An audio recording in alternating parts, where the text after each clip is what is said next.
The MLB Trade Deadline tested our big board. The immediate aftermath of the trade deadline is full of evaluations, winners, losers, grades, and awards. We here at The Athletic have even trained our eye on ourselves. Now we're wondering, how did our big board do? In the end, 21 of the 60 players we listed on the board got moved. After you work out, you can feel worn out. Reach for core power and rise to a whole new level of recovery. High-quality protein to build muscle. The nutrition you need to power on. Ready to order? Scan the QR code now or visit grabdeal.us/10. We use a red, yellow, green light system to evaluate the likelihood a player gets traded. In broad terms, a player with a red light would register as a surprising trade piece.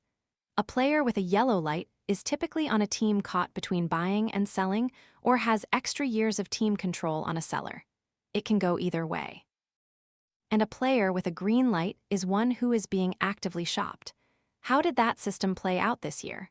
The only one of our 6 red lights to be traded was Luis Garcia Jr., who switched from a yellow light to a red light in our minds because Curtis Mead had already been moved. Last year, one of 5 red lights was traded, Taj Bradley. 1/3 of the players with yellow lights were traded, which is pretty much in line with 2025, when 32% of yellow lights moved. 9 of 21 green lights were dealt, which is a little low. It was 10 of 20 last year. Part of this owes to individual team inactivity. We're looking at you, Cincinnati, and our choice to stock the last section of the big board expanded from 50 to 60 this year, with guys likelier to be traded. As for our team fits, which always generate conversation in the comments, we didn't do so hot.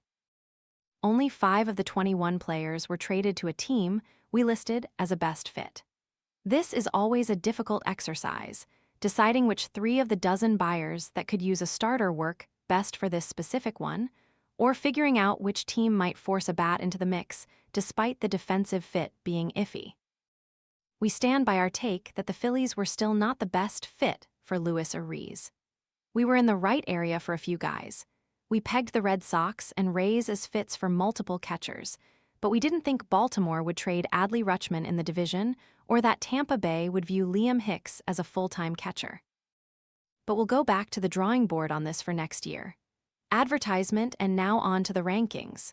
4 different reporters rank the potential trade candidates, balancing the different criteria, talent, immediate impact, team control, financial cost, in distinct ways.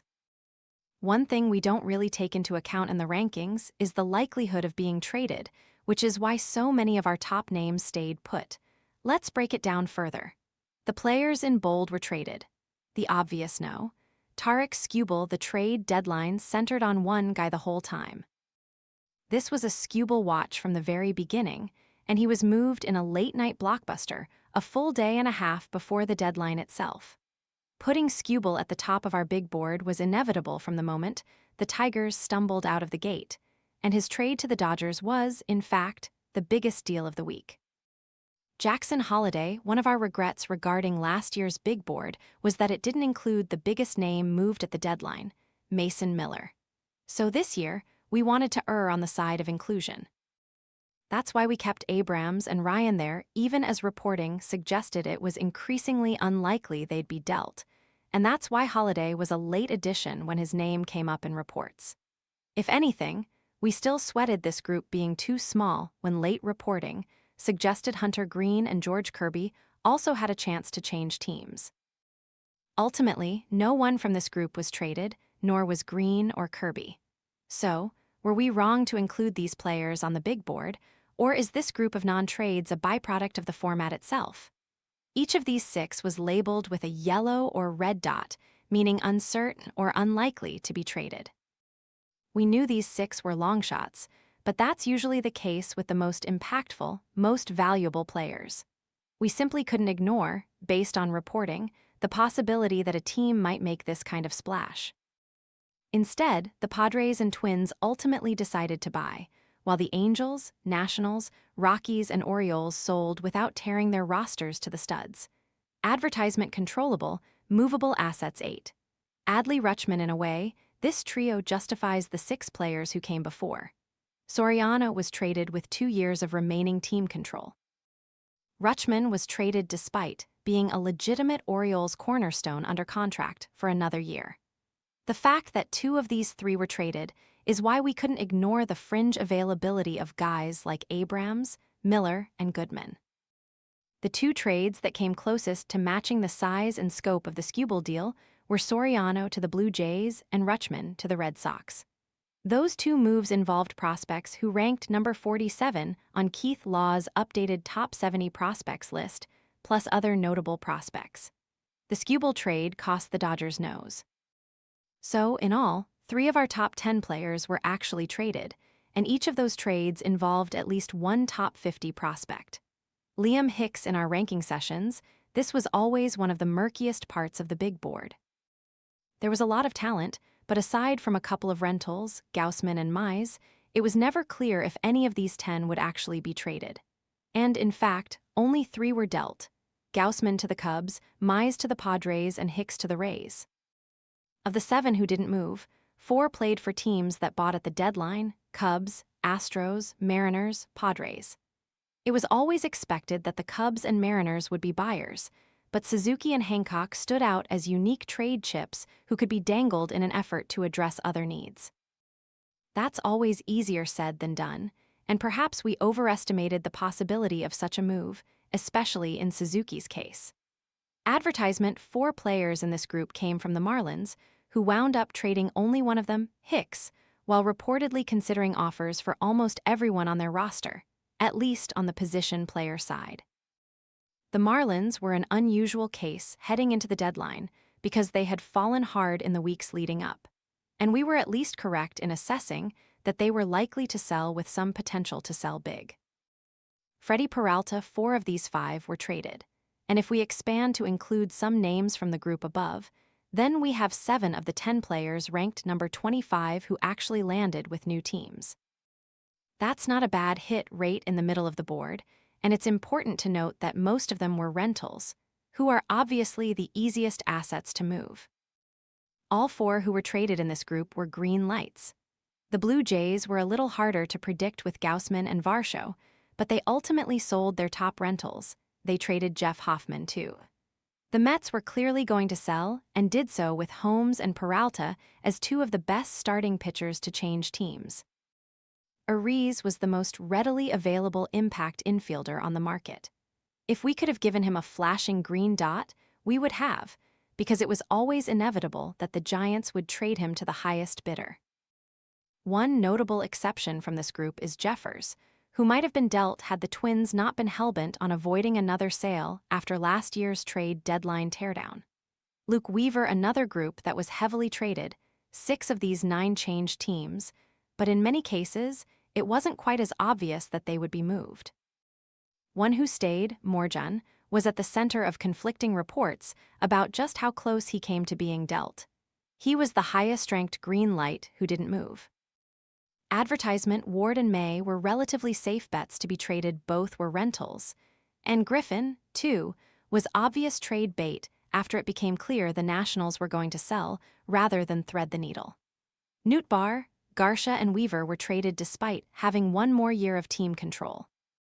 That remaining control always makes availability difficult to handicap, but the Cardinals and Mets were clearly in rebuild mode, and the Nationals were in position to sell high on Garcia's breakout season at the plate. From this group, the 2 who never generated much smoke, at least not publicly, were Lodolo and Duran.